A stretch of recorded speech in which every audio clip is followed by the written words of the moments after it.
जय माँ लक्ष्मी, जय माँ लक्ष्मी।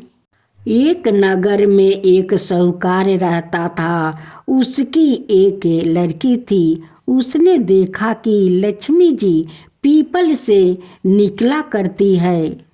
एक दिन लक्ष्मी जी उस साहूकार की लड़की से बोली कि मैं तुझ पर बहुत प्रसन्न हूँ, इसलिए तू मेरी सहेली बन सकती है। लड़की बोली, क्षमा कीजिए, मैं अपना माता पिता से पूछ कर बताऊंगी। इसके बाद वह आज्ञा पाकर श्री लक्ष्मी जी की सहेली बन गई। महालक्ष्मी जी उसे बहुत प्रेम करती थी। एक दिन लक्ष्मी जी ने उस लड़की को भोजन का निमंत्रण दिया।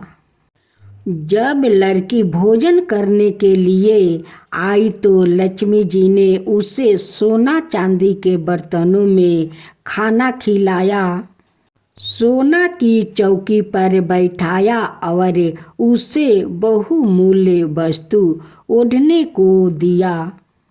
इसके बाद लक्ष्मी जी ने कहा कि मैं भी कल तुम्हारे यहाँ आऊंगी। लड़की ने स्वीकार कर लिया और अपने माता पिता को सब हाल कहकर सुनाया। यह सुनकर उसके माता पिता बहुत खुश हुए, लेकिन लड़की उदास से होकर बैठ गई। कारण पूछने पर उसने अपने माता पिता को बताया कि लक्ष्मी जी वैभव बहुत बड़ा है, मैं उन्हें कैसे संतोष कर सकूंगी।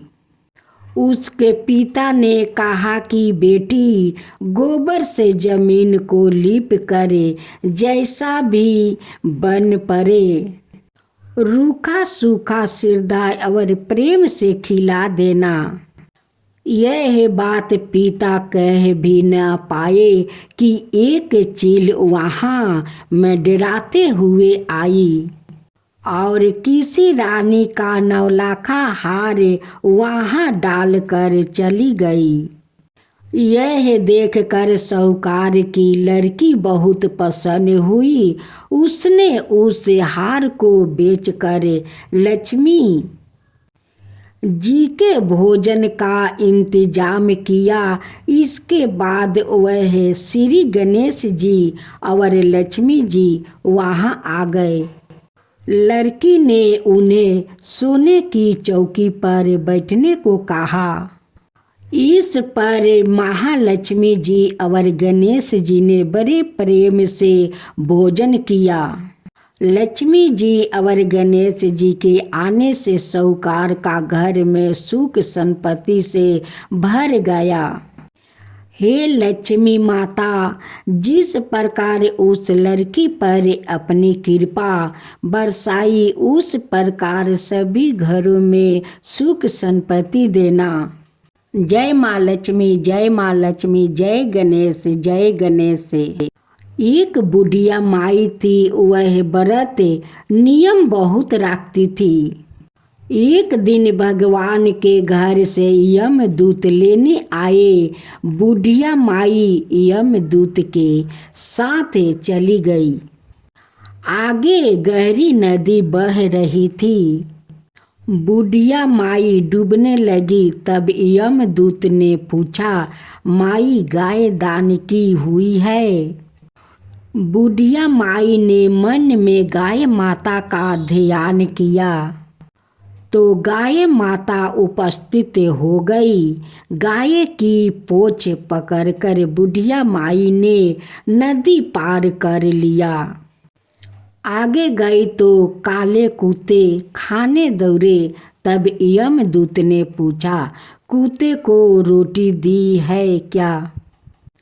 बुढ़िया माई ने मन में कुत्ते को ध्यान किया तो कुत्ते ने चले गए।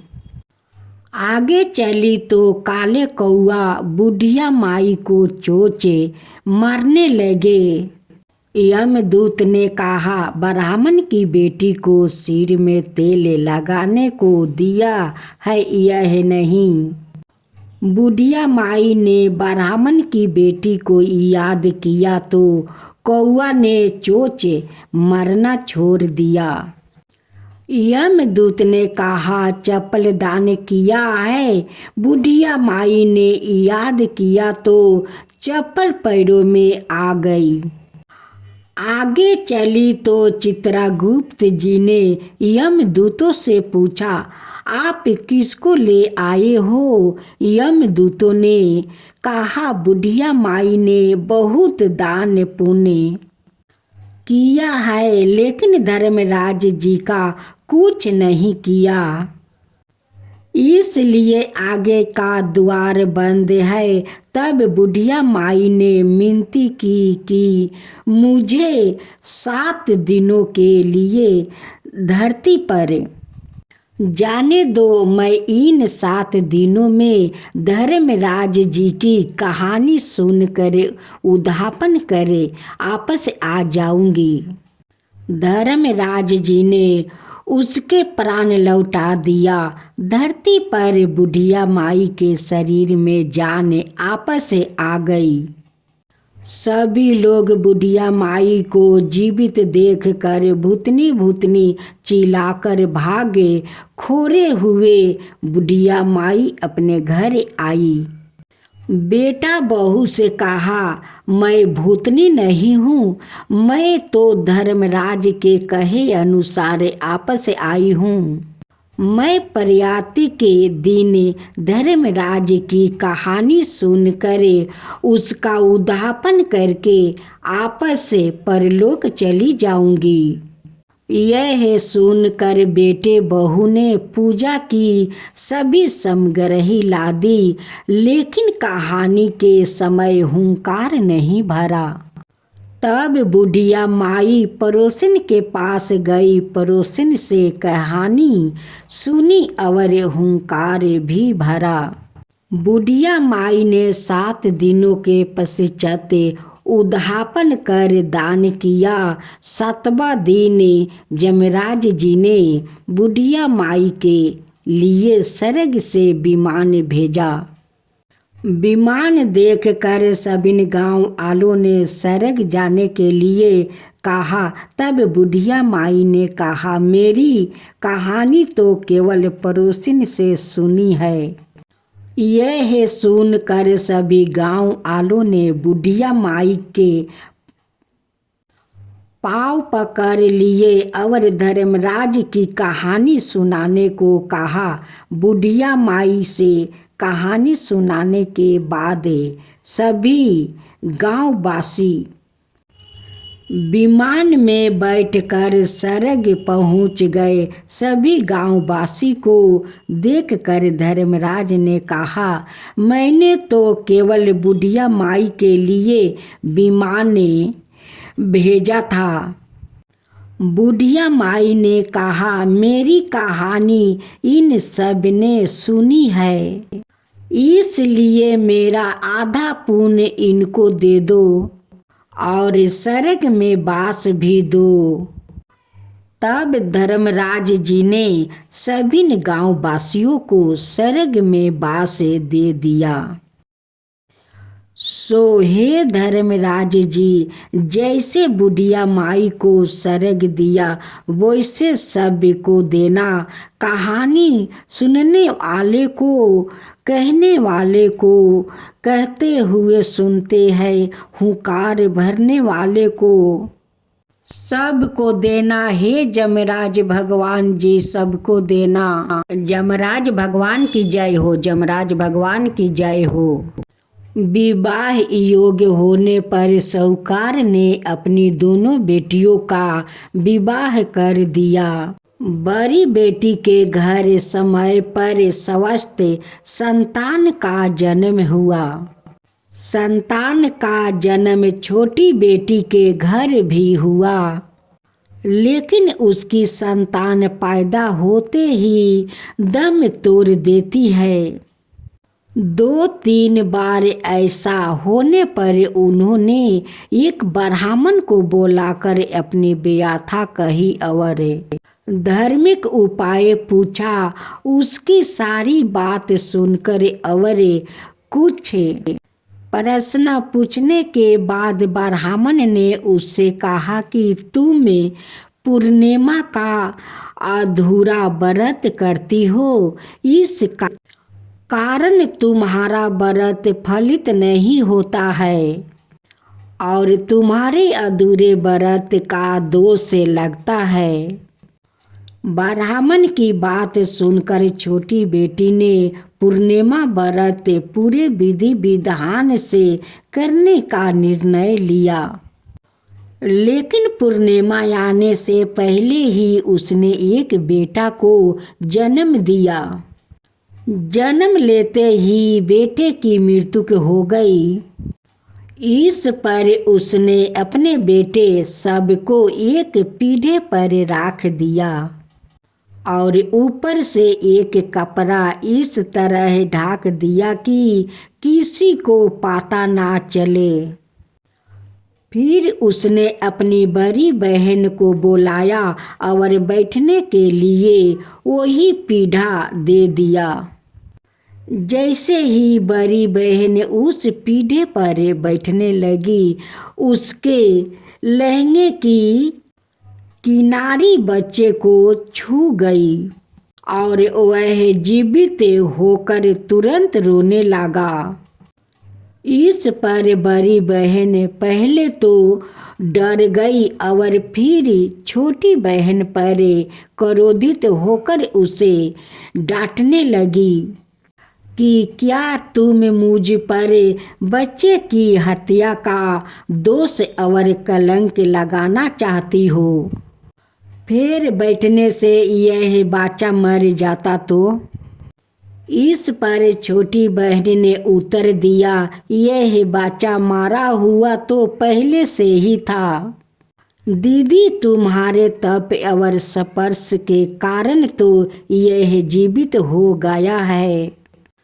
पूर्णिमा के दिन जो तुम व्रत और तप करती हो, उसके कारण तुम दिव्या तेज से परिपूर्ण और पवित्र हो गई हो।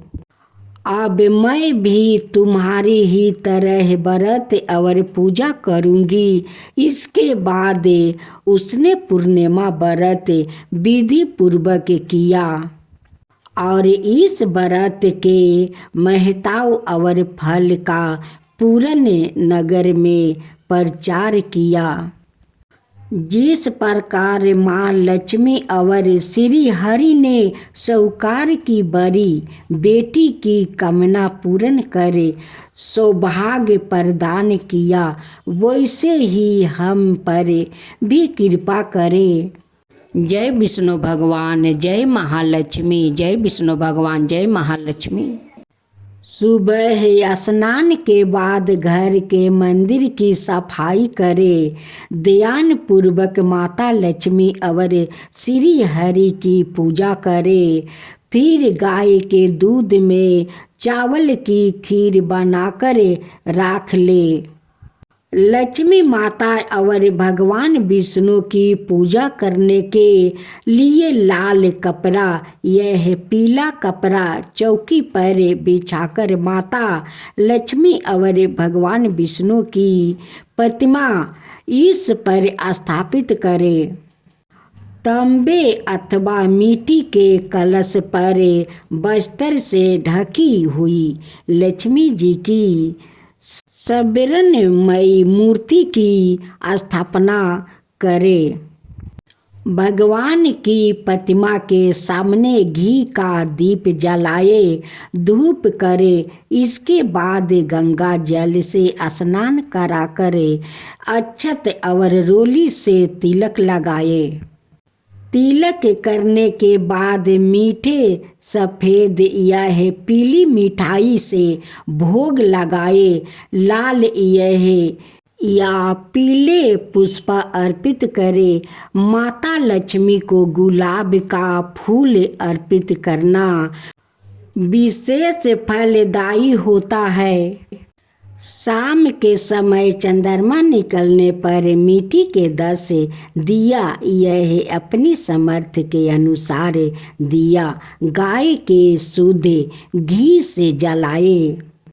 इसके बाद खीर को कोई छोटे बर्तन में भरकर चलनी से ढाक कर चंद्रमा की रोशनी में रख दे। फिर पूरी रात तड़के 3 बजे तक इसके बाद ब्रह्म मुहूर्त शुरू हो जाता है। जागते हुए विष्णु सहस्त्र नाम का जप, श्री सूक्त का पाठ, भगवान श्री कृष्णा की महिमा, श्री कृष्णा मधुर राष्ट्र काम का पाठ और कनक धारा शस्त्रों का पाठ करना चाहिए। पूजा की शुरुआत में भगवान गणपति की आरती अवश्य करें। अगली सुबह ब्राह्मण मुहूर्त से स्नान करके उस खीर को माँ लक्ष्मी को अर्पित करे और प्रसाद रूप में वह खीर घर परिवार के सदस्यों में बांट दे। इस प्रकार जगत पालक और ईश्वर परदायिनी की पूजा करने से सभी मन बच्छित कार्य पूरे होते हैं, साथ ही हर तरह के कर्ज से मुक्ति मिलती है।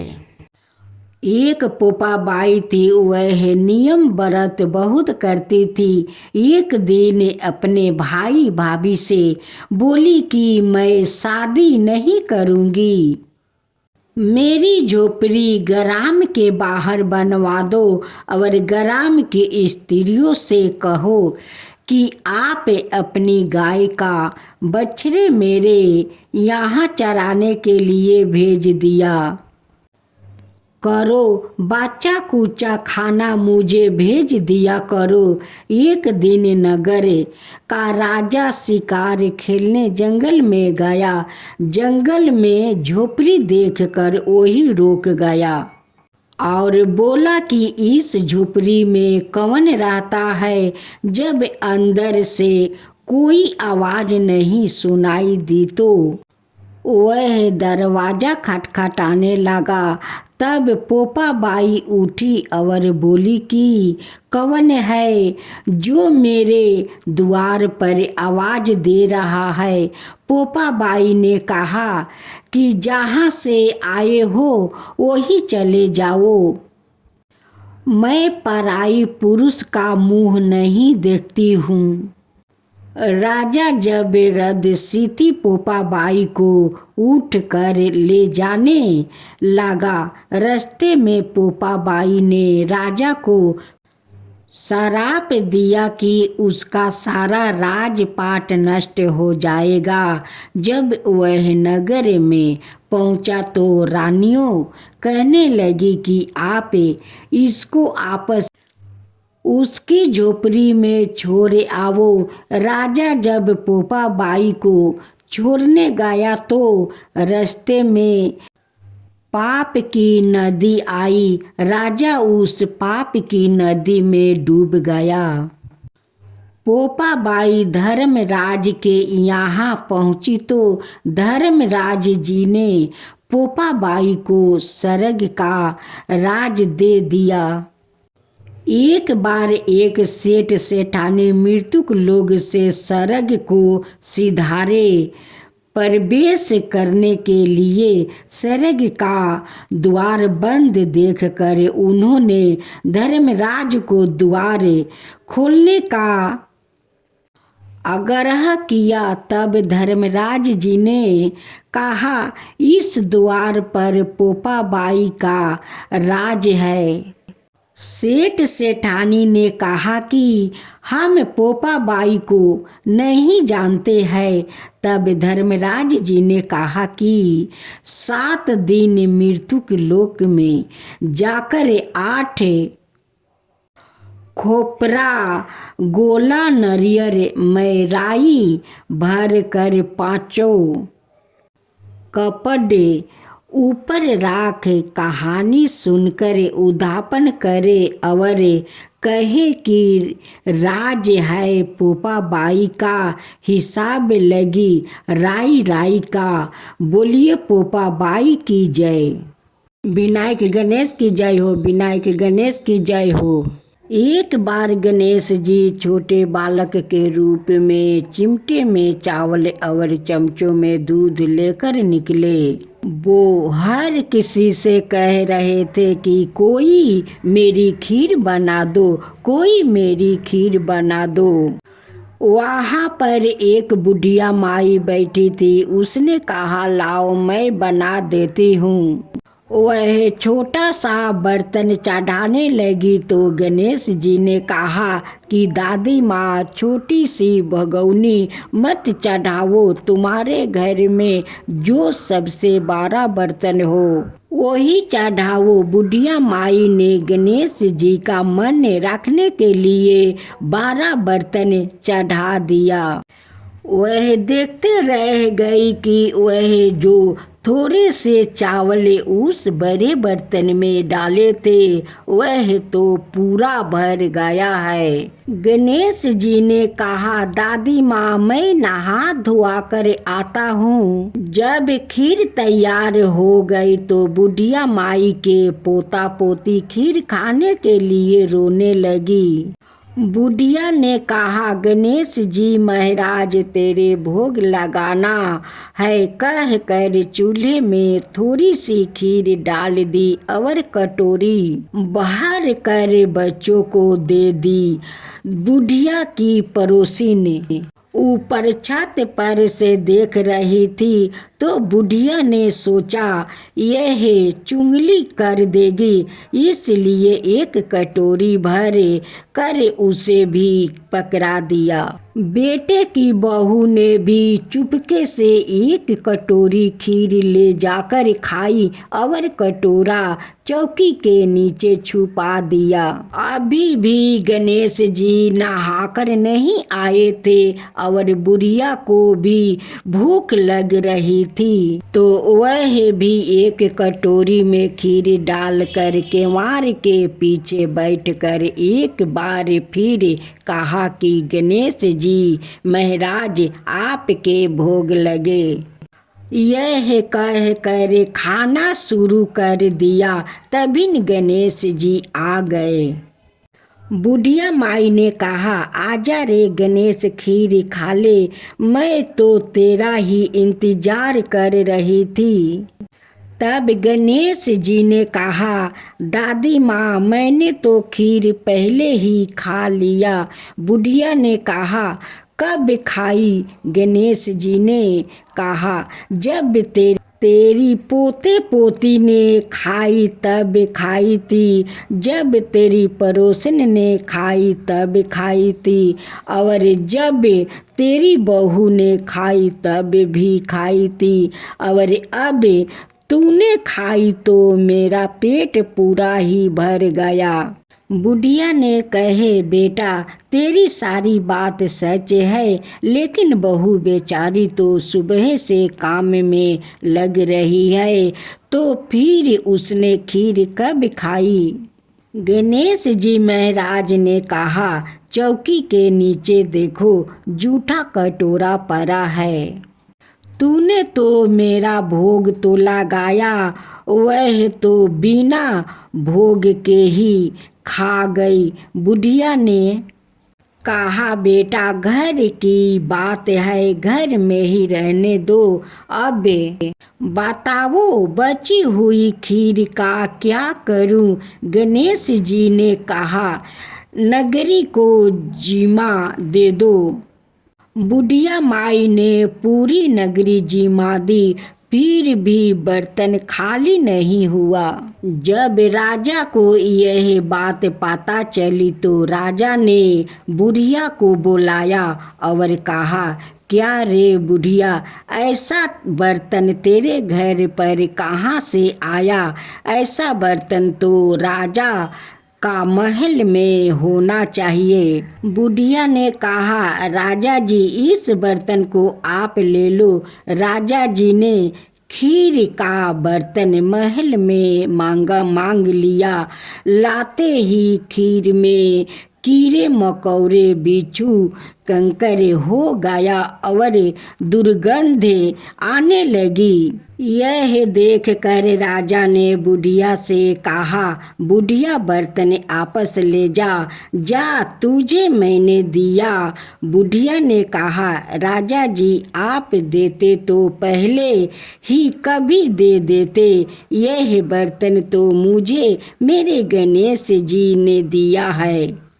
बुढ़िया ने बर्तन आपस ले आया। लाते ही सुगंधित खीर हो गई। घर आकर बुढ़िया ने गणेश जी से कहा, बची हुई खीर का क्या करे। गणेश जी ने कहा, बची हुई खीर को झोपड़ी के कोने में खारा खोद कर गाड़ दो। उसी जगह सुबह उठ कर आपस देखेगी तो धन के दो चेहरे मिलेंगे। ऐसे कहकर गणेश जी अंतर ध्यान हो गए। जाते समय झोपड़ी के लात मारते हुए गए तो झोपड़ी की जगह पर महल हो गया। सुबह बहू ने फवारा लेकर पूरे घर को खोद दिया तो कुछ भी नहीं मिला। बहू ने कहा, सासू जी थारो गणेश जी तो झूठो है। सास ने कहा, बहू मारो गणेश झूठो तो नहीं है, लाओ मैं देखूं। वह सुई लेकर खोदने लगी तो टन टन करते दो धन के चरे निकल आया। बहू ने कहा, सासू जी गणेश जी तो सच्चो ही है। सास ने कहा, गणेश जी तो भावनाओं का भूखा है। हे गजानंद गणेश जी महाराज, जैसे अपने बुढ़िया को दिया वैसे सबको देना। हे विनायक जी की कहानी कहने वालों, हुंकारे भरने वालों और आस पास के सभी सुनने वालों सबको देना।